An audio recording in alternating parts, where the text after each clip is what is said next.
ನಿರಂತರವಾಗಿ ಸುರಿದ ಮಳೆಗೆ ಬನ್ನೂರು ಗ್ರಾಮ ಪಂಚಾಯತ್ ವ್ಯಾಪ್ತಿಯ ದೇವಿನಗರ ಎಂಬಲ್ಲಿ ಮನೆಯ ಹಿಂಬದಿಯಲ್ಲಿರುವ ಆವರಣಗೋಡೆಯೊಂದು ಕುಸಿದು ಬಿದ್ದ ಘಟನೆ ಇದು ಬೆಳಗ್ಗೆ ನಡೆದಿದೆ. ಪೆರ್ನೆ ಕಡುಂಬುವಿಗೆ ಹೋಗುವ ರಸ್ತೆಯ ಬನ್ನೂರು ಗ್ರಾಮ ಪಂಚಾಯತ್ ದೇವಿನಗರ ಕಚೆ ಅಂಗನವಾಡಿ ಬಳಿ ಇರುವ ಸಂತೋಷ್ ಎಂಬುವರ ಮನೆಯ ಹಿಂಬದಿಯ ಆವರಣಗೋಡೆ ಕುಸಿತಗೊಂಡಿದೆ.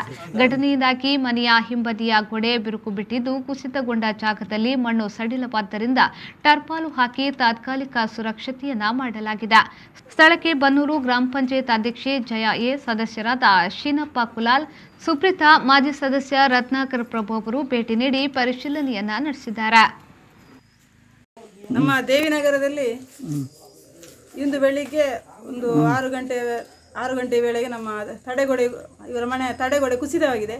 ಕುಸಿತವಾದ ತಕ್ಷಣ ನನಗೊಂದು 6:30 ಗಂಟೆಗೆ ಈ ಮನೆಯವರು ನನಗೆ ಫೋನ್ ಮಾಡಿದ್ದಾರೆ, ಹೀಗೆ ಆಗಿದೆ ಅಂತ ಹೇಳಿ.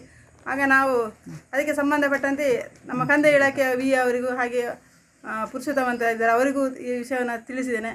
ಇದರ ಬಗ್ಗೆ ನಾವು ಶಾಸಕರಿಗೆ ಕೂಡ ಹೇಳ್ತೇವೆ. ಈಗ ಇದು ಅಪಾಯದ ಅಂಚಿನಲ್ಲಿದೆ ಈ ಮನೆ.